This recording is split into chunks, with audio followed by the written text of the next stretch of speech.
28 समस्या बाइबल को कैसे पढ़ें। समस्या बाइबल को कैसे पढ़ें, समस्या बाइबल को कैसे पढ़ें। और अब जो माहौल चल रहा है इस हिसाब से आप लोगों को बेहतर समझ में आ रहा है कि बाइबल को कैसे पढ़ें, क्योंकि लोग बाइबल के अलावा बहुत सारी किताबों को पढ़ते हैं। तो बाइबल को कैसे पढ़ें, सबसे बड़ी समस्या लोगों के लिए। अगर यही सही से पढ़ ली होती तो लोगों को समझ गए होते, लोगों को परखना सीख गए होते, लोगों को जानना सीख गए होते। क्योंकि बाइबल एक ऐसी पुस्तक है जो एक आईने की तरह काम करती है, और जिस आईने में ना आपको आपकी भी गड़बड़ियां दिखाई देंगी, दूसरों को भी गड़बड़ियां दिखाई देंगी। तो फिर आज बात करते हैं परमेश्वर की आज्ञा और दुष्ट की मिलावट। जो आज का जो विषय है या सब्जेक्ट है वो रखा है परमेश्वर की आज्ञा और दुष्ट की मिलावट। ये दोनों चीजें आपको लगातार पूरी बाइबल में मिलेंगी।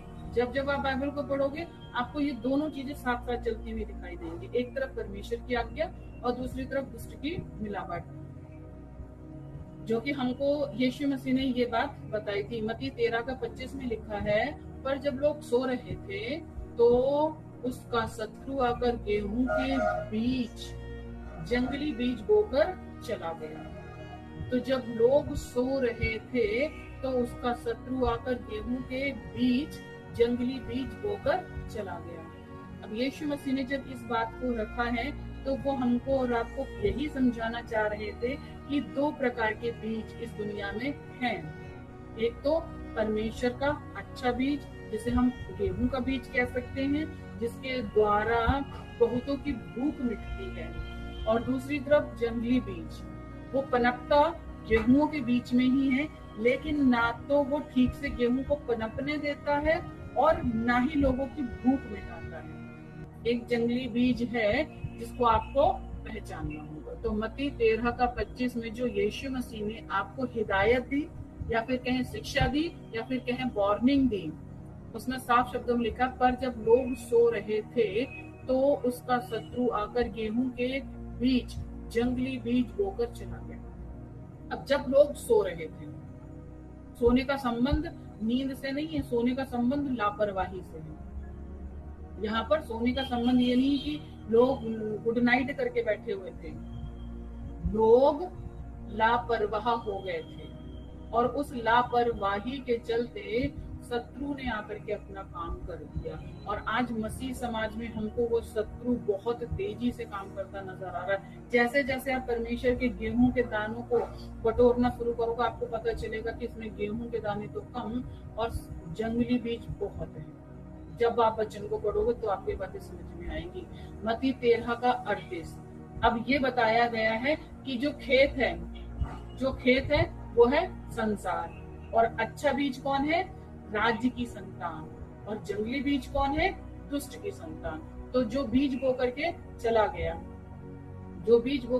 गया, वहां पर सिर्फ आपको ये गेहूं और जंगली बीज दिखाई दे रहा है, लेकिन आपको पूरी चीजें बताई गई हैं कि जो खेत है वो बाकायदा आपको उदाहरण देके समझाया। जो खेत यानी कि संसार, तो इस संसार में जो लोग परमेश्वर के हैं, परमेश्वर की संतान हैं और परमेश्वर के राज्य के काम को करते हैं, परमेश्वर के राज्य के काम के लिए दुख को उठाते हैं, वो है राज्य के बीज। वो ऐसी संतान है जो राज्य की संतान है, जिसे कहते हैं अच्छा बीज। वहीं दूसरी तरफ जो लग्जरी लाइफ के पीछे पड़े रहते हैं और लोगों को ठगते हैं और ठग विद्या में जीवन लगाते हैं, उन्हें कहते हैं जंगली बीज और दुष्ट की संतान। तो दो प्रकार के आज भी संसार में लोग पाए जाते हैं, और पूरी दुनिया में, पूरे संसार में इस टाइप के लोग मिलेंगे, लेकिन मसीहत में सबसे ज्यादा मिलेंगे। मसीही से बाहर तो आपको मिलेंगे, लेकिन मसीहत में इतने ज्यादा हैं कि आपको यही समझ में नहीं आएगा कि कौन सही है और कौन गलत है, कौन सही है और कौन गलत है। तो परमेश्वर की आज्ञा में दुष्ट की शिक्षा के मिलावट के कुछ उदाहरण। पूरी बाइबल इन्हीं बातों से भरी हुई है। एक तरफ प्रभु ने आज्ञा दी तो दूसरी तरफ दुष्ट ने उस आज्ञा में मिलावट कर दी, और जिसकी शुरुआत हम जब बाइबल पढ़ते हैं तो हमको मिलती है परमेश्वर की आज्ञा। और परमेश्वर ने सबसे पहले जो आज्ञा दी थी वो यहाँ पर आपको पढ़ने को मिलेगी। उत्पत्ति 2:16 में जो मनुष्यों को परमेश्वर ने सबसे पहले आज्ञा दी थी, उत्पत्ति 2:16 में आपको पढ़ने की मिलेगी। यहोवा परमेश्वर ने आदम को यह आज्ञा दी, तू वाटिका के सब वृक्षों का फल बिना खटके खा सकता है। यह था परमेश्वर की ओर से मनुष्य को दी जाने वाली पहली आज्ञा, और ये साफ शब्दों में बताती है, तू वाटिका के सब वृक्षों का फल बिना खटके खा सकता है। मतलब तुमको किसी भी तरीके से कोई शक शुबा नहीं होना चाहिए, क्या ये फल जंगली है, क्या ये मेरे पेट को खराब कर देगा, क्या ये मेरी सेहत खराब कर देगा, क्या इसको खाने से ऐसी दिक्कत होगी, क्या इसको खाने से कोई समस्या आ जाएगी। बिना खटके, कोई दिक्कत नहीं है। प्रभु ने जो कुछ मनुष्य के लिए बनाया था उसमें साफ शब्दों में कह दिया कि तू वाटिका के सब वृक्षों का फल बिना खटके खा सकता है। ये परमेश्वर की ओर से आज्ञा थी। उत्पत्ति 2:17 में उस आज्ञा को कंप्लीट किया गया है कि पर भले या बुरे ज्ञान का जो वृक्ष है, पर भले या बुरे के ज्ञान का जो वृक्ष है उसका फल तू कभी ना खाना। तो ये आधी आज्ञा तो हम लोगों को बड़ी अच्छी लगती है, लेकिन जो आगे की आधी आज्ञा है कि भले या बुरे के ज्ञान का जो वृक्ष है उसका फल तू कभी ना खाना, क्योंकि जिस दिन तू उसका फल खाएगा उसी दिन अवश्य मर जाएगा। और आज भी जितने लोग उस गलत शिक्षा को पा करके अपने जीवन को कहलाते मसीह के हैं, लेकिन वो मरे हुए लोग, उनका जमीर मरा हुआ है, लोगों को गालियां देते हैं और कहते हैं कि हम स्वर्ग चले जाएंगे। अब आप समझ सकते हो कि कैसा जमीर है जो मरा हुआ है। उनका जीवन ऐसा है कि दूसरे सामने वाले लोग देख करके बता देंगे कि पेड़ अपने फलों से पहचाना जाता है, और उनके फल चीख चीख के पुकार के बता रहे हैं कि ये किस टाइप के लोग हैं। तो ऐसा ज्ञान पाने से क्या फायदा। भले बुरे का ज्ञान का जो वृक्ष है उसका फल तू कभी ना खा, क्योंकि जिस दिन तो उसका फल खाएगा उसी दिन अवश्य मर जाएगा। और ऐसे लोग दिखते तो जिंदा है लेकिन है नहीं। आदम को जब परमेश्वर ने आज्ञा दी थी तो समझाया था कि तुमको इस प्रकार का कोई भी भला ज्ञान हो या बुरा ज्ञान हो, उस पेड़ के फल को तुमको खाना ही नहीं है। और जैसे ही परमेश्वर की आज्ञा मिली वैसे ही दुष्ट की मिलावट शुरू हो गई। जैसे ही आदम को आज्ञा मिली वैसे ही दुष्ट ने अपना काम शुरू कर दिया, दुष्ट की मिलावट। उत्पत्ति 3:1 में लिखा है, यहोवा परमेश्वर ने जितने बनैले पशु बनाए थे उन सब में सर्पदूत था। उसने स्त्री से कहा, क्या सच है कि परमेश्वर ने कहा है कि तुम इस वाटिका के किसी वृक्ष का फल ना खाना। जबकि परमेश्वर कह रहे हैं बिना खटके तुम सारे वृक्षों में जो फल लगे उनको खा सकते हो। और वही जो धूर्त है, जो चालाक है, वो ही परमेश्वर के वचन में मिलावट करता है। क्या सच है परमेश्वर ने कहा है कि वाटिका के किसी वृक्ष का फल ना खाना। ये तो बात ऐसी होगी कि जब परमेश्वर कह रहा है कि सारे पेड़ों के फल खा सकते हो तो बोलता है कि अच्छा क्या सचमुच खा सकते हैं। तो दूसरे के दिमाग में शक पैदा करना, जैसे आज हम जिन 66 पुस्तकों को लेकर के बैठे हुए हैं उसके प्रति मन में क्या है, शंका पैदा की जा रही है कि यही किताबें क्यों, यही किताबें क्यों। ऐसी बातें बता बता करके आपके दिमागों में शंका पैदा की जा रही है। जिन किताबों के जरिए हमें जीवित परमेश्वर का इतनी नॉलेज हो गई है, इतना ज्ञान हो गया है, हम प्रभु की बातों को समझ पा रहे हैं, उन्हीं किताबों पर उंगली उठाई जा रही है। उन्हीं किताबों पर उंगली उठा करके क्या बताना चाह रहे, क्या साबित करना चाह रहे। तो यहाँ बिल्कुल शक और शुबे जैसी बात है। जैसा परमेश्वर का वचन में कहा था कि तुम बिना खटके खा सकते हो, अब यहाँ पर शंका पैदा कर दी गई है। अच्छा 66 पुस्तकों से भी ज्यादा कोई किताबें हैं जो प्रभु की आत्मा के द्वारा जो कुछ लिखित है उससे ना तो आगे बढ़ना है, ना दाएं मुड़ना है, ना बाएं मुड़ना है। ये आज्ञाएं कितनी बार आपको वचन में मिलेंगी पढ़ने के लिए। कम से कम जो आप बाइबल को पढ़ रहे हो आप उसकी भाषा को, उसकी शैली को, उसका तर्क और उसका तरीका तो समझिए। जो लोग अनजान हैं, जो लोग जनता है वो नहीं समझते, लेकिन जो लोग पास्टर हैं वो भटक रहे हैं और कैसे ही बातें करते हैं। क्या सच है कि परमेश्वर ने कहा कि तुम इस वाटिका की किसी वृक्ष का फल न खाना, जबकि प्रभु बोल रहा है कि बिना खटके खा सकते हो। इसे कहते हैं मिलावट करने वाले धूर्त लोग। अब जैसे परमेश्वर ने यहाँ पर एक आपको स्टार्टिंग में लिखा है ना कि जितने बनैले पशु बनाए थे उन सब में सर्पदूत था। तो लोगों की जो बुद्धियां है ना वो काम करती है इस बात को लेकर कि बनैले पशु। अब वो बनैले पशु मतलब जो वन में रहने वाले जो जंगली जानवर होते हैं उनमें ही सर्प सबसे ज्यादा धूर्त था, तो वो उस सर्प की बात कर लेते हैं जो इंसानों को जो जंगली जानवर दिखाई देते उनमें जो सर्प था। अब बनैले पशु क्या होता है, जो जंगल में रहता है, और जो जंगल में रहता है वो घर में नहीं रहता है। घर में क्यों नहीं रहता है? क्योंकि उसकी हरकतें घर में रहने लायक नहीं है। और जिसको परमेश्वर ने पहले ही अपनी परमेश्वर की जो अदन की वाटिका थी, जिसे हम कहते हैं स्वर्ग, वहां से जिसको निकाल दिया, तो वो बनैला यानी कि जंगली हो गया। और उसकी धूर्तता और उसकी चालाकी की वजह से ही 1/3 अपने साथ वो स्वर्गदूतों को लेकर के गिरा, अकेला नहीं गिरा। तो बात उसकी चल रही है। लेकिन बाइबल जो है वो कॉन्टेक्स्ट में आपको पढ़नी है, दृष्टांतों में आपको पढ़नी है, तब आपको समझ में आएगा कि बनैला पशु कौन है। यहाँ पर किसी जानवर की बात नहीं चल रही है, यहाँ पर उस दुष्ट की बात चल रही है जो परमेश्वर के अनुग्रह और परमेश्वर के घर से निकाल दिया गया था, तभी वो वन का रहने वाला हो गया था। वो धूर्त, और उस धूर्त ने वचन में मिलावट करनी शुरू कर दी, क्योंकि यही उसकी फितरत है। जो दुष्ट है ना, उसकी यही फितरत है, वो परमेश्वर के वचन में ही मिलावट करता है। और आज मैं आपको इसी सब्जेक्ट पे बता रही हूँ। उत्पत्ति 3:2 में लिखा है, स्त्री ने सर्प से कहा, इस वाटिका के वृक्षों के फल हम खा सकते हैं, इस वाटिका के वृक्षों के फल हम खा सकते हैं। और उसकी ये वाली बात सुन करके उसने समझ लिया कि हाँ भाई ठीक बोल रही है। लेकिन जब उसने आगे इस बात को रखा, पर जो वृक्ष वाटिका के बीच में है, पर जो वृक्ष वाटिका के बीच में है, उसका फल जो है ना तो खाना है और ना उसको छूना है, नहीं तो मर जाओगे। अब इसी का फायदा उठा लिया। जैसे मसीह जनता, मसीह लोग जो हैं, उनको वचन की इतनी नॉलेज नहीं है। अब जब उनको नॉलेज नहीं है या उनको वचन का ज्ञान नहीं है, तो उनको मूर्ख बनाना बहुत आसान है। इतना आसान है कि तेल बढ़ के दे दो, पानी बढ़ के दे दो, वो मान जाएंगे इन बातों को। और ऐसे ऐसे अपने आप को लेडीज पास्टर और जेंट्स पास्टर हैं कि वो पैर छूते हैं और वो लोग कुछ मना नहीं करते हैं। भाई तुम भी भाई बहन हो, हम भी भाई बहन है, एक दूसरे के पैर छूना सही बात है क्या? मगर ऐसे ऐसे पास्टर्स औरत और आदमी पड़े हुए हैं कि इंसान की महिमा करवाई जा रही है, इंसान को इंसान की महिमा करवाई जा रही है। उसके पीछे का कारण क्या है? क्योंकि उन तक ज्ञान सही पहुंचा नहीं, ना तो तुम उसको खाना और ना उसको छूना, नहीं तो मर जाओगे।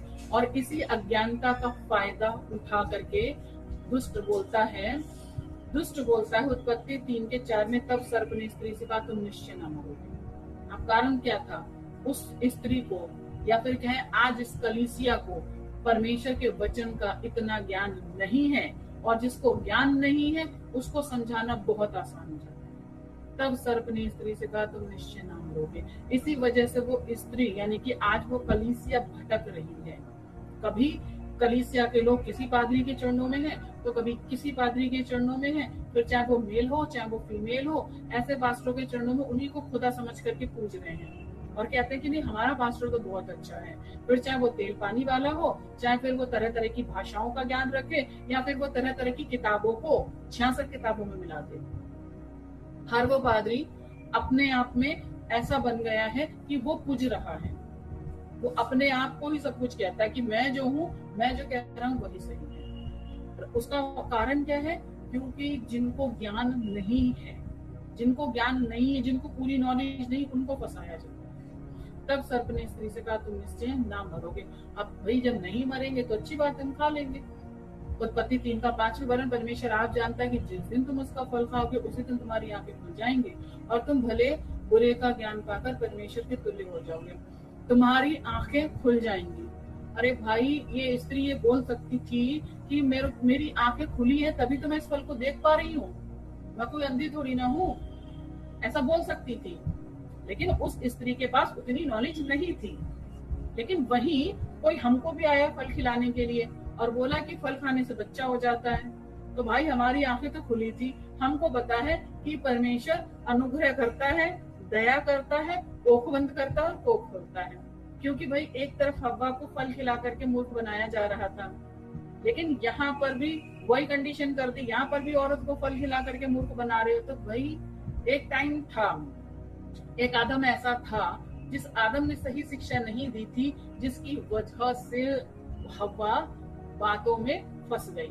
लेकिन जो परमेश्वर के वचन में बना रहता है और जो वचन को सीखता है, उसको बहकाना मुश्किल है, उसको समझाना मुश्किल है। वो आपसे बराबर से सवाल करेगा।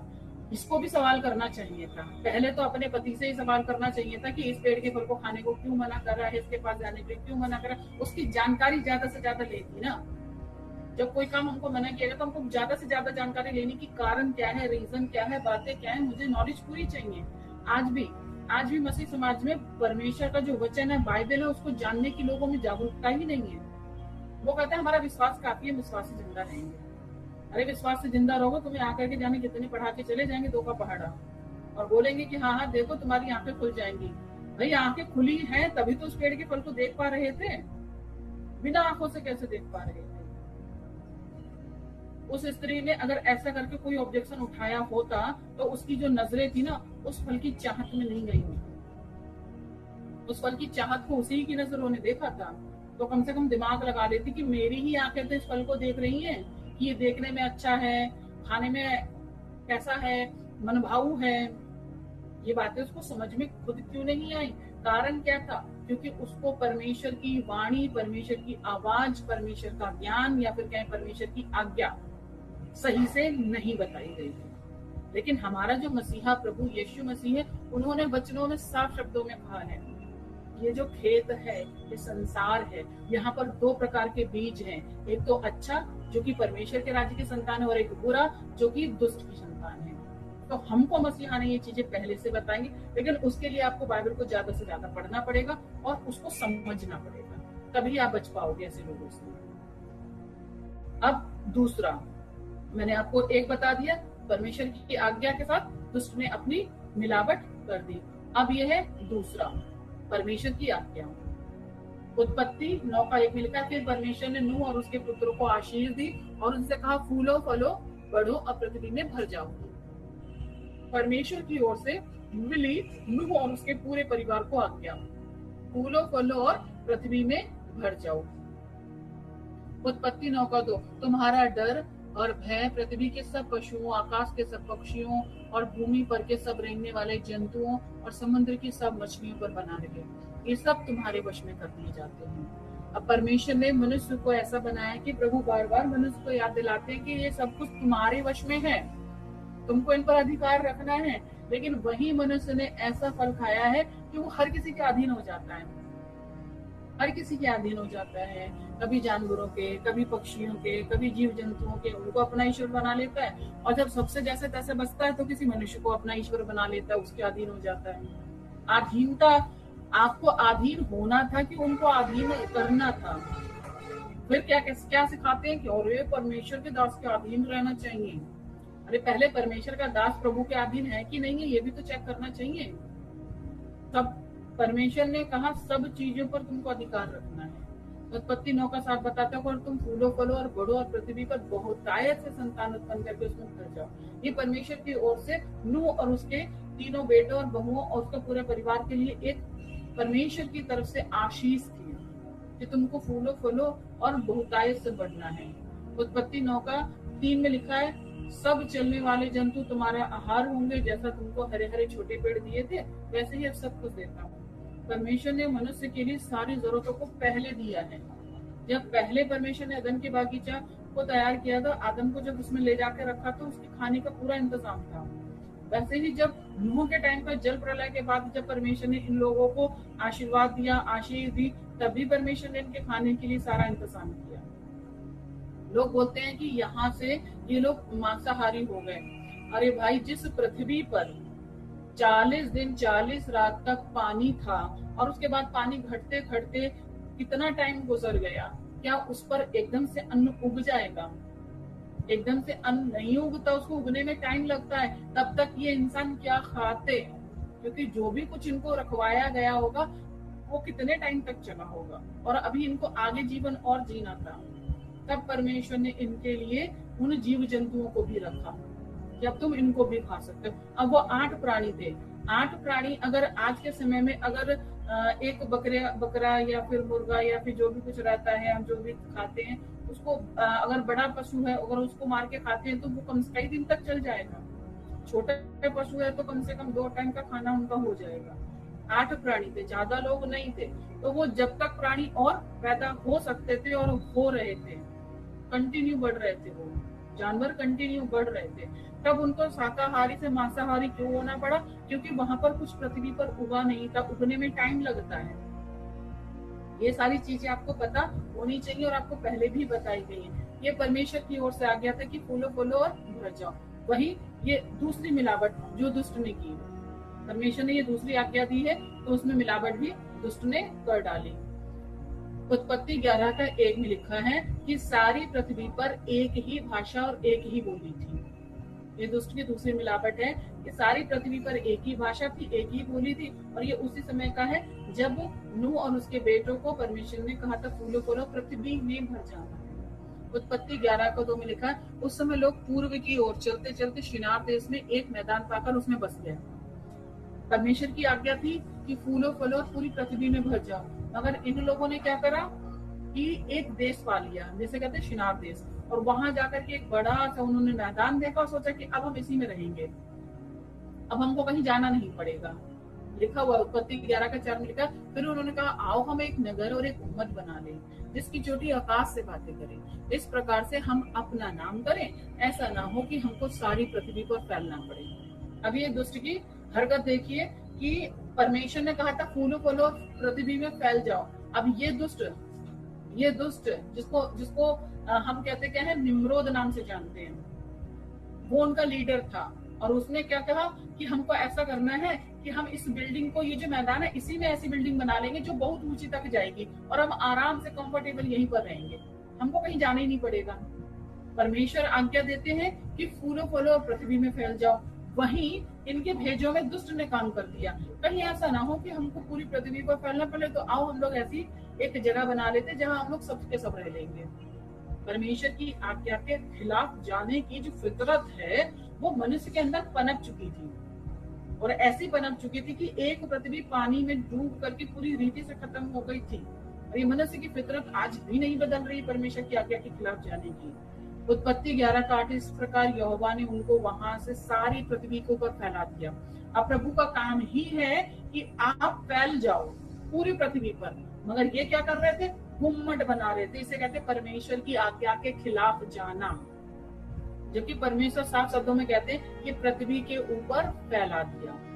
स्वयं परमेश्वर ने मनुष्यों को पृथ्वी के ऊपर फैला दिया, उन्होंने उस नगर का बनाना छोड़ दिया। अब जब लोग ही ज्यादा नहीं बचेंगे तो फिर बनाएंगे कैसे? मजदूर बिना कोई बिल्डिंग नहीं बनती है, ढेर सारी पब्लिक के बिना कोई काम ऐसा जो करना होता पब्लिक को मिलकर के वो नहीं हो सकता। और फिर वहां पर ऐसा ही हुआ कि परमेश्वर ने खुद इन लोगों को फैला दिया। और ऐसा लिखा भी है कि उनके दिनों में, पहले के दिनों में पृथ्वी बट गई। उस बटने का मतलब पृथ्वी के टुकड़े नहीं हुए थे, ये जो मनुष्य थे इनको प्रभु ने फैला दिया। बस परमेश्वर का जो वचन है बाइबल, उसको पढ़ने का आपको तरीका समझना होगा। परमेश्वर कह रहे थे फूलो फलो पृथ्वी में भर जाओ, और ये लोग क्या कह रहे थे, आओ हम गुम्मट बना लें और यहीं पर रहें ताकि हमको फैलना ना पड़े। तो इसे कहते हैं परमेश्वर के वचन में मिलावट। उत्पत्ति 11 का 9 लिखा है, इस कारण उस नगर का नाम बेबीलोन यानी गड़बड़ी का नगर पड़ा। उस जगह का नाम गड़बड़ी का नगर पड़ा क्योंकि सारी पृथ्वी की भाषा में जो गड़बड़ी है वो यहोवा ने वहीं डाली। वहीं से यहोवा ने मनुष्यों को सारी पृथ्वी के ऊपर फैला। जब ये बाबुल का टावर बना रहे थे तो परमेश्वर ने उनकी भाषाओं में गड़बड़ी डाल करके और उनको पूरी पृथ्वी पर फैला दिया, क्योंकि खुद तो कर नहीं पा रहे थे, प्रभु की आज्ञा के खिलाफ जा रहे थे, प्रभु की आज्ञा के खिलाफ जा रहे थे। तो फिर प्रभु ने क्या करा, खुद ही काम किया। अब बात करेंगे प्रभु के द्वारा दी गई तीसरी आज्ञा की। और मैंने ये नंबर्स जो डाले इसका मतलब ये नहीं कि सीक्वेंसली यही आज्ञा थी, बहुत कुछ है, लेकिन मैंने लिमिटेड चीजें रखी है, इसलिए मैं आपको बता रही हूँ कि परमेश्वर की ओर से मिली तीसरी आज्ञा। निर्गमन 32 का 15 में लिखा, तब मूसा मुड़कर साक्षी की दोनों तख्तियों को हाथ में लिए पहाड़ से उतर गया और उन तख्तियों के इधर उधर दोनों ओर लिखा हुआ था। अब ये घटना उस टाइम की है जब मूसा को परमेश्वर ने कहा था कि तुमको मेरे पास आना है, क्योंकि वहां के जो लोग थे उस पहाड़ और वहां की जो आवाजें थी उनको सह नहीं पा रहे थे और कहते कि मूसा तुम ही परमेश्वर से बातें करो, वो बर्दाश्त नहीं कर पा रहे थे। तो फिर मूसा जाते हैं प्रभु के पास में, वो भी वो समय भी 40 दिन का ही था। वो समय भी 40 दिन का ही था। और उस बीच में जब वो जाते हैं तो परमेश्वर उनको तख्तियां देते हैं और उन तख्तियों के इधर उधर दोनों ओर लिखा हुआ था। और जब परमेश्वर एक तरफ अपनी आज्ञाएं दे रहे थे, परमेश्वर एक तरफ जब अपनी आज्ञाएं दे रहे थे निर्गमन 32:16 में, और वे तख्तियां परमेश्वर की बनाई हुई थी। परमेश्वर अपनी ओर से तख्तियां बना करके उनको प्रभु ने दिया, और उन पर जो खोद कर लिखा हुआ था वह परमेश्वर का लिखा हुआ था। परमेश्वर की ओर से खोद कर लिखी हुई 2 पटियाएं परमेश्वर ने दी ऐसे व्यक्ति को जिसका नाम था मूसा। लेकिन दुष्ट ने वही कर दी मिलावट। एक तरफ तो प्रभु ने अपने सेवक को चुन करके कहा कि मैं तुमको अपनी हाथों के द्वारा लिखी हुई पटियां प्रभु दे रहा, आज्ञाएं दे रहा है। दूसरी तरफ दुष्ट की क्या मिलावट थी? निर्गमन 32:17 में लिखा है कि जब यहोशू को लोगों के कोलाहल का शब्द सुनाई पड़ा, तब उसने मूसा से कहा, छावनी से लड़ाई का सा शब्द सुनाई देता है। क्योंकि जब ये लोग ऊपर से पहाड़ पर से नीचे आ रहे थे तो इनको आवाजें सुनाई दी। निर्गमन 32:18 उसने कहा, यानी कि मूसा ने बोला, यह जो शब्द है वह ना तो जीतने वालों का है और ना हारने वालों का। मतलब वहां लड़ाई नहीं हो रही है, मुझे तो गाने का शब्द सुनाई पड़ता है। अब मूसा बेहतर तरीके से जान रहे हैं कि वहां पर कौन सा शब्द सुनाई दे रहा है, गाने का। मस्त फुल नाच रहे हैं, ना तो वहां लड़ाई झगड़ा कर रहे हैं, ना हार रहे हैं, ना जीत रहे हैं, वहां चल रहा है गाना। निर्गमन 32:19 में लिखा, छावनी के पास आते ही मूसा को वह बछड़ा और नाचना दिखाई पड़ा। एक तो बछड़ा दिखाई दिया और दूसरा नाचना दिखाई पड़ा। तब मूसा को भड़क उठा और उसने तख्तियों को अपने हाथों से पर्वत के नीचे पटक कर तोड़ दिया। एक तरफ परमेश्वर अपनी आज्ञा को दे रहे हैं और दूसरी तरफ दुष्ट मनुष्य परमेश्वर की आज्ञा में मिलावट कर रहे हैं। और इसकी शुरुआत कब से है, वही चीज मैं आपको आज के सब्जेक्ट में बता रही हूँ। अपने हाथों से प्रभु ने उन तख्तियों को बनाया, उन पर अपने हाथों से उन्होंने खोद कर लिखा और उनको मनुष्यों के बीच में भेज रहे हैं। अपने सेवक के द्वारा इतना काम करवा रहे हैं, लेकिन नीचे लोगों को नाचने गाने से फुर्सत नहीं है। उन्हें एक प्रकार का ऐसा ईश्वर चाहिए जो ना बोले, ना सुने, ना कुछ कहे। हम जो चाहे वो रंगरलियां की वाली जिंदगी जिए। कोई गाली गलौज भी करे तो भी बर्दाश्त करो, जो तुमको अच्छा लगता है ले लो, जो अच्छा नहीं लगता है वो छोड़ दो। ये वाला डायलॉग सब पर चिपका दो, जो अच्छा लगे उसको ले लो। इसलिए खूब नाचो, खूब गाओ, खूब हालेलुया प्रेज द लॉर्ड करो, और उसके बाद जो मुंह से बकना है वो गालियां भी खूब बकना। जो अच्छा लगे वो ले लो, जो बुरा लगे वो छोड़ दो। अब मूसा को ये सब चीजें सुनाई दी। यहोशू बोलता है कि लड़ाई का शब्द है, हारने और जीतने वालों का शब्द मूसा कहता नहीं है, ये नाचने वालों का शब्द है। और नाच किसके आगे रहे हैं? परमेश्वर की आज्ञा इनको अच्छी नहीं लगी। अब चौथा, परमेश्वर की चौथी आज्ञा। मैं आपको लगातार थोड़ी बातें बता रही हूँ, ज्यादा बातें नहीं बता रही हूँ। अब चौथी आज्ञा, गिनती 21:9 में, अतः मूसा ने पीतल का एक सांप बनाकर खंबे पर लटकाया। गिनती 21:9 में लिखा है, तब सांप के डसे हुए में से जिसने उस पीतल के सांप की ओर देखा वह जीवित बच गया। तो ये परमेश्वर की ओर से मिली थी एक आज्ञा। तो दुष्ट की मिलावट। दूसरा राजा 18:4। तो जब आप ये पढ़ते हो तो लिखा है कि जो पीतल का जो सांप मूसा ने बनाया था, तो वो जो मूसा ने जब बनाया था पीतल का सांप, उसके बाद भी कई वर्षों तक ये लोग उसको पूजते रहे, जबकि ऐसा करने की आज्ञा तो प्रभु ने नहीं दी थी। लेकिन इसे क्या कहते हैं ना, दुष्ट की मिलावट। जिन लोगों ने इस पीतल के सांप की उपासना की थी, उन लोगों को लोगों ने रोका टोका क्यों नहीं? कारण क्या था कि अगुवे, जिन्हें कहते हैं अगुवे, जिनके समय में ये काम हुआ था कि पीतल का सांप टेम्पररी था, एक टाइम के लिए था। अब वो क्या कर रहे थे, उसको देख रहे थे, और देख करके वो लोग क्या कर रहे थे, बच रहे थे। वो लोग उसको देख रहे थे और देख करके बच रहे थे। आपको ऐसा नहीं करना था, क्योंकि परमेश्वर की ओर से आपको ये आज्ञा नहीं मिली थी। परमेश्वर की आज्ञा आपके लिए ये नहीं थी, वो सिर्फ टेम्पररी थी तब जिनको सांप ने काटा था। अब जब ये लोग इस सांप की उपासना कर रहे होंगे तो जाहिर सी बात है इनके जो भी काम बिगड़े हुए थे वो बन रहे थे। अब बिगड़े हुए काम बन रहे थे, मन्नतें पूरी हो रही थी, इनकी इच्छाएं पूरी हो रही थी, तो इनको लगा ये पीतल का सांप अभी भी काम करता है। जैसे आज भी बहुत सारे पास्टरों के हाथ रखने से पवित्र आत्मा लोगों को लगता है मिल रहा है, प्रभु का सेवक इतना अच्छा है, प्रभु का सेवक ऐसा है, प्रभु का सेवक वैसा है, क्योंकि देखो चमत्कार उनके हाथों से हो रहे हैं। तो भाई ये जो पीतल का सांप बना था, इसकी जो उपासना इतने लंबे समय तक चलती चली आ रही थी, तो उसके पास भी मन्नतें मांगने से इनकी मन्नतें पूरी हो रही होंगी। कि जब तुमको यही काम करने में अच्छा लग रहा है तो फिर जियो अपनी जिंदगी। प्रभु ने मनुष्य को दी ही सो इच्छा है, जियो अपने तरीके से। और उस पीतल के सांप की उपासना ये लोग करते रहे और उससे इनको जो मन्नतें माननी होंगी मानते रहे होंगे, तभी तो इतना समय तक ये काम चलता रहा। यदि किसी एक की मन्नत भी नहीं पूरी हुई होती तो वो आगे अपने परिवार को या कहें अपनी आगे वाली पीढ़ी को नहीं बताया होगा कि जाओ जाकर के उस सांप को पूज करके आओ। पूजना शुरू कर दिया उस सांप को, जब तक कि किसी ने आकर के उस सांप को तोड़ा नहीं, उस पीतल के सांप को चकनाचूर नहीं करा, तब तक ये तोड़ते रहे करते रहे। वो तो वो राजा था। अगर कोई हम जैसा आप जैसा आम जनता होता ना और ऐसे इनकी पूजा के स्थानों को जाकर के तोड़ देता, इन इजराइलियों के, आज के पादरियों के पुलपिट पर जाकर के आप प्रचार करके तो देखो, आपको वहां की जनता भगा देगी, कहेगी अच्छा तुम बड़े चले आए, हमारा पादरी इतना अच्छा है, तुम ऐसी बातें कर रहे हो। भले ही वो पीतल के सांप जैसी बातों को अपने पैरों को छुआते हैं, अपने आप को खुजवाते हैं, लाखों रुपया लेते हैं, खूब मूर्ख मना रहे हैं, मजाल जब उनके खिलाफ बोल जाओ।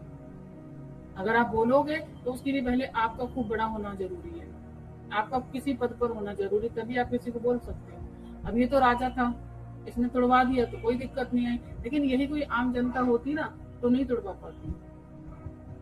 और आज भी आम जनता अगर परमेश्वर के वचन को लेकर के आवाज उठाती ना तो लोग उसको कहते हैं तुम्हें बड़ा ज्ञान है, कल तक तो तुम उसी से सीख रहे थे, आज तुम ऐसा काम कर रहे हो। अरे भाई वो राजा और उसका परिवार, उसका खानदान, यानी कितने लोग उस पीतल के सांप को पूज रहे थे, लेकिन जब प्रभु ने उस लड़के को, उस आदमी को बुद्धि दी तभी तो उसने उसको तोड़ा। नहीं तो उससे पहले तो जाने कितने लोग पूज रहे थे, उसके खानदान के भी कितने राजा बन चुके थे, मगर कोई नहीं तोड़ पाया। उसको प्रभु ने बुद्धि दी, उसने तोड़ दिया। वैसे ही ऐसी बहुत सी तरह तरह की गलत शिक्षाएं थी जिनको हम सीखते चले आ रहे थे, लेकिन जब प्रभु ने बुद्धि दी तो हमको समझ में आया गलत शिक्षा, इसके खिलाफ बात करनी चाहिए। क्यों हम इसको पूछे बैठ करके? ये एक टाइम का था काम, एक टाइम का काम था, हमें एक ही टाइम तक रखना था ना, उसको लेके नहीं चलना था। इसे कहते परमेश्वर की शिक्षा में, आज्ञा में मिलावट। अब पांचवा आपको उदाहरण दे रही हूँ, पांचवा उदाहरण परमेश्वर की आज्ञा का पांचवा उदाहरण, मत्ती 6:33। मत्ती 6:33 और ये लास्ट है। इसलिए पहले तुम परमेश्वर के राज्य और उसके धर्म की खोज करो तो ये सब वस्तुएं भी तुम्हें मिल जाएंगी। ये यीशु मसीह की आपको, हमारे को, सबको एक ऐसी आज्ञा है जो चलती रहेगी। इसलिए पहले तुम परमेश्वर के राज्य और उसके धर्म की खोज करो तो ये सब वस्तुएं भी तुम्हें मिल जाएंगी। अब ये सारी वस्तुएं आपको मिल जाएंगी। अब लोग सोचते हैं कि ये सारी वस्तुएं मिल जाएंगी तो मतलब मुझे सोना, रुपया, पैसा, घर, मकान, जमीन मिल जाएगा। तो पहले तुम परमेश्वर के राज्य और उसके धर्म की खोज करो। तो जब आप परमेश्वर के राज्य की खोज करोगे, परमेश्वर के धर्म की खोज करोगे, तो वो परमेश्वर के घर में तुमको चीजें मिलेंगी। इस संसार में जो शैतान का घर है उसमें थोड़ी ना मिलेंगी। ये जो संसार है, जो दुष्ट के सब बस में पड़े हुए हैं, यहाँ थोड़ी ना मिलेंगी। आप परमेश्वर के राज्य और उसके धर्म की खोज करोगे तो आपको परमेश्वर के वचन से खोज करनी पड़ेगी। और जब खोज कर लोगे तो आपको पता चलेगा परमेश्वर का राज्य पृथ्वी का नहीं है, परमेश्वर का राज्य तो स्वर्ग का है। अधिकार उनको पृथ्वी पर भी दिया गया ताकि पृथ्वी के लोगों को सुसमाचार सुनाओ। और जाना आपको कहाँ है, आपका असली घर कहाँ है, वो स्वर्ग है। तो आपको तब सारी वस्तुएं मिल जाएंगी, लेकिन लोग इसी संसार में लगे रहते हैं वस्तुओं को खोजने के लिए, बस मुझे यही सब कुछ मिल जाए। यदि परमेश्वर मसीहा की ओर से एक आज्ञा। लेकिन पांचवी मिलावट दुष्ट की, दुष्ट के द्वारा मैं आपको उदाहरण देकर के समझा रही। पांचवा उदाहरण फिलिपियो 3:18 बताता है, क्योंकि बहुत से ऐसी चाल चलते हैं जिनकी चर्चा मैंने तुमसे बार बार की है। पौलुस बार बार आगाह करता है और अब भी रो रो कर कहता हूँ कि वे अपनी चाल चलन से मसीह के क्रूस के बैरी हैं। कारण क्या है? मसीहा ने स्वर्ग छोड़ा, मसीहा ने स्वर्गदूत जो उनकी उपासना करते थे, वो जो रात दिन उनकी सेवा टहल करते थे, सेवा टहल करने वाली वो आत्माएं अपनी अपनी चाल से मसीह के क्रूस के बैरी हैं। ऐसी इनकी चालें हैं जिसकी वजह से मसीह के क्रूस के बैरी है। कारण क्या है? मसीह ने तो दुख उठाया, मगर ये लग्जरी लाइफ जीना चाहते हैं। मसीह ने लोगों को सुसमाचार सुनाया और ना ही वो किसी से डरे, बल्कि जिसके मुंह पे जो कहना था वो कहा, लेकिन कायदे से कहा और कहा जाने तो ये अंधे मार्गदर्शक है, ना कि उनके पीछे पूरी रीति से पढ़ते चले गए। तो ये सारी बातें मसीह ने की, लेकिन ये क्या कर रहे हैं? परमेश्वर के वचन में मिलावट करते हैं और मसीह की जो क्रूस है उसके बैरी बन करके बैठे हुए हैं। इस बात को पौलुस कहता है, मैं रो रो कर कहता हूँ, अरे भाई कम से कम प्यार से नहीं तो कम से कम मेरे रोने से ही बातों को समझ लो कि मैं तुमको आगाह कर रहा हूँ। और आज भी हम जो आगाह करने वालों को उनको गालियां दी जा रही हैं। 1 तीमुथियुस 6:9, पर जो धनी होना चाहते हैं वे ऐसी परीक्षा फंदे और बहुत से व्यर्थ हानिकारक लालसाओं में फंसते हैं जो मनुष्य को बिगाड़ देती है। अब जिनको धनी होने का शौक है, 1 BHK 2 BHK 3 BHK आपका यहाँ भी होना चाहिए और बाकी स्वर्ग में तो BHK बन ही रहा है, दोनों होने चाहिए आपके पास। तो जो लोग ऐसी लालसा लेकर के बैठते हैं, देखो मकान बनाना, घर बनाना अच्छी बात है, इसका मतलब ये नहीं है कि दूसरे को मूर्ख बना के बनाना। आपकी पॉकेट में 10 रुपया भी नहीं है लेकिन सब पर भार डाल दिया, भाई आपको इतना रुपया देना पड़ेगा। ये क्या बात है? मकान तुम अपना बना रहे हो, पैसा तुम हमसे ले रहे हो। या तो फिर प्रभु का ही काम करो ढंग से, ना तो प्रभु का काम करोगे, पैसा हमसे खाओगे। तो ऐसे लोग क्या करते हैं? जो मनुष्य को बिगाड़ देती है और विनाश के समुद्र में डुबा देती है। अब वो मनुष्य बिगड़ जाता है, विनाश का समुद्र। ये जो संसार है ना, वो एक खेत की तरह भी है और ये जो संसार है ना, वो समंदर की तरह भी है, जिसके विषय में लिखा है कि चक्की का पार्ट ऐसे के गले में डाल दो और उसको फेंक दो समंदर में। कारण क्या है? क्योंकि तुम्हारा मन ही संसार में लगा हुआ है। धनी होना चाहते हैं ना, तो ऐसे फंदे में फंसेंगे। 1 तीमुथियुस 6:10, क्योंकि रुपए का लोभ सब प्रकार की बुराइयों के जड़ है। और जिसको रुपए का लोभ हो जाता है वो हर प्रकार की बुराइयां जो है वो करता है और बड़े जोश में करता है। जैसा प्राप्त करने का प्रयत्न करते बहुतों ने विश्वास से भटक कर अपने आप को नाना प्रकार के दुखों से छलनी बना लिया है। थोड़े लोगों ने नहीं, बहुतों ने। एक तरफ तो प्रभु की आज्ञा है कि पहले उसके राज्य धर्म की खोज करो तो बाकी वस्तुएं मिल जाएंगी। अब ये क्या करते हैं? परमेश्वर के राज्य के धर्म की खोज भले ही करे ना करे, लेकिन सारी वस्तुएं चाहिए। मसीह जनता को भी चाहिए और उनका जो पादरी उसको भी चाहिए, क्योंकि वो खुद ये कहता है कि दोगे तो तुमको इतना मिलेगा। देखो लिखा है, नाक दबा दबा करके दो तो तुम तुम्हारे सारे जितना भी रुपया है, जितना भी पैसा है, सारे दशमांश भंडार में लेकर के आओ ताकि इस भंडार में कमी ना रहे। तो कहीं ना कहीं किसी न किसी तरीके से आम जनता की पॉकेट से नोट निकालना है इनको, किसी भी तरीके से निकालना। और ये सारे पादरियों की एक नॉर्मल ट्रिक बन गई है, जिसके चलते वो आपसे पैसा ऐंठने का तरीका निकालते रहते हैं। कारण क्या है? इनको रुपए का लोभ है और इनकी ये जो हरकतें हैं ना, ये इनके ही खिलाफ जा रही हैं और खुद तो डूबेंगे, जाने कितनों को ले डूबेंगे। विश्वास से भटक कर अपने आप को नाना प्रकार के दुखों से छलनी बना दिया और बहुतों ने, थोड़े लोगों ने नहीं, बहुतों ने। परमेश्वर का जो राज्य है वो स्वर्ग का है और आपको परमेश्वर को उस राज्य की खोज करनी थी और आप यही जमीन पे लगकर खुदाई करने के, वो हाल है। अब एक तरफ परमेश्वर के आज्ञा के विपरीत जाने वाली भीड़ आपको दिखाई दे रही होगी और दूसरी तरफ परमेश्वर की आज्ञा के साथ जाने वाले कितने लोग दिखाई दे रहे हैं आपको? आप बेहतर देख पा रहे होंगे इस चित्र में। परमेश्वर की आज्ञा के विपरीत जो चर्च हैं उनमें भीड़ अच्छी खासी जाती है, उनके पादरियों के पीछे अच्छी खासी भीड़ चलती है और अंधभक्त ऐसे हैं कि बस मस्त जा रहे हैं। कोई बात नहीं, जाओ, तुम परमेश्वर की आज्ञा के खिलाफ हो। लेकिन जो परमेश्वर की आज्ञा के साथ है वहां लोगों की गिनती भले ही कम है, लेकिन प्रभु की आज्ञा में है। आज भले ही तकलीफों में है, समस्याओं में है, मुसीबतों में है और बहुत सी ऐसी समस्याओं में फंसे हुए हैं। कोई नहीं, ये जीवन हमारा कुछ दिन का है, एक दिन हमको जाना तो है, क्योंकि हमारा डेरा शरीर का घर एक दिन गिराया जाएगा। और हम इस उम्मीद और इस विश्वास से सीखते भी हैं और सिखाते भी हैं कि हमें परमेश्वर की आज्ञा के विपरीत जाकर के ऐसी भीड़ में नहीं शामिल होना है, लेकिन परमेश्वर की आज्ञा के साथ रह करके, भले ही हम गिने चुने लोग हों, लेकिन प्रभु के राज्य के लिए काम करना है। यूहन्ना 8:44 बताता, तुम अपने पिता शैतान से हो। तो जो लोग अपने पिता शैतान से है ना, अपने पिता की लालसाओं को पूरा करते हैं, वह तो आरंभ से हत्यारा है। और मैंने शुरुआत में आपको बता दी किस रीति से एक मनुष्य को बहका करके, स्त्री को बहका करके उसके जीवन की हत्या करती है, उसका आत्मिकता का जो जीवन था उसकी हत्या करती है। आप इसको दो एंगल से ले सकते हैं। एक एंगल वो होता है जिसे हमने केन के एंगल से भी आपको बताया, और एक एंगल वो है जिसको हम परमेश्वर का वो जो आत्मिक एंगल होता है हम उससे भी ले सकते हैं। सत्य पर स्थिर ना रहा, क्योंकि सत्य उसमें है ही नहीं। जब वह झूठ बोलता है तो अपने स्वभाव से झूठ बोलता है, क्योंकि वह झूठा है, वरन झूठ का पिता है। इसी पर एक बात याद आती है, मेरा बचपन का खेल जो मैं हर बार आपको बताती हूँ। झूठ बोलना पाप है, क्योंकि नदी किनारे सांप है, और झूठ बोलना पाप है, और वही तुम्हारा बाप है। तो जो जितने भी लोग झूठ बोलते हैं, उनका बाप, उनका पिता वही सांप हो जाता है, वही दुष्ट हो जाता है, क्योंकि वो झूठ बोलते हैं। परमेश्वर के वचन में मिलावट करने का बहुत बड़ा जाल, बहुत बड़ा झूठ, जो कि आपको अदन के बागीचे से लेकर के मसीह की कलीसिया तक के मैंने कुछ छोटे से थोड़े से उदाहरणों को लेकर के आपको समझाया, बताया, सिखाया। और यही मकसद है कि पूरी बाइबल जब आप पढ़ते हो तो आपको जगह जगह ये उदाहरण मिलते चले जाएंगे। ये वो लोग हैं धोखा देते, धोखा खाते, भटकते भटकाते लोगों को परमेश्वर के राज्य से दूर करते हुए चले जाएंगे। तो ऐसे लोगों से आप लोगों को सावधान रहना है, और परमेश्वर के वचन को जितना अच्छे से पढ़ करके समझना शुरू कर दोगे, आप लोगों को पहचानना शुरू कर दोगे कि ये वचन के खिलाफ जा रहा है, या वचन की शिक्षा में बना हुआ है, या फिर ये मनुष्य कैसा है। आप उसके स्वभाव को भी जानना शुरू कर दोगे। भले ही आपको कोई साइकोलॉजी नहीं आती है, लेकिन हाँ, आप उसकी साइकोलॉजी को पढ़ना शुरू कर दोगे, क्योंकि परमेश्वर आपको ऐसी बुद्धि देंगे।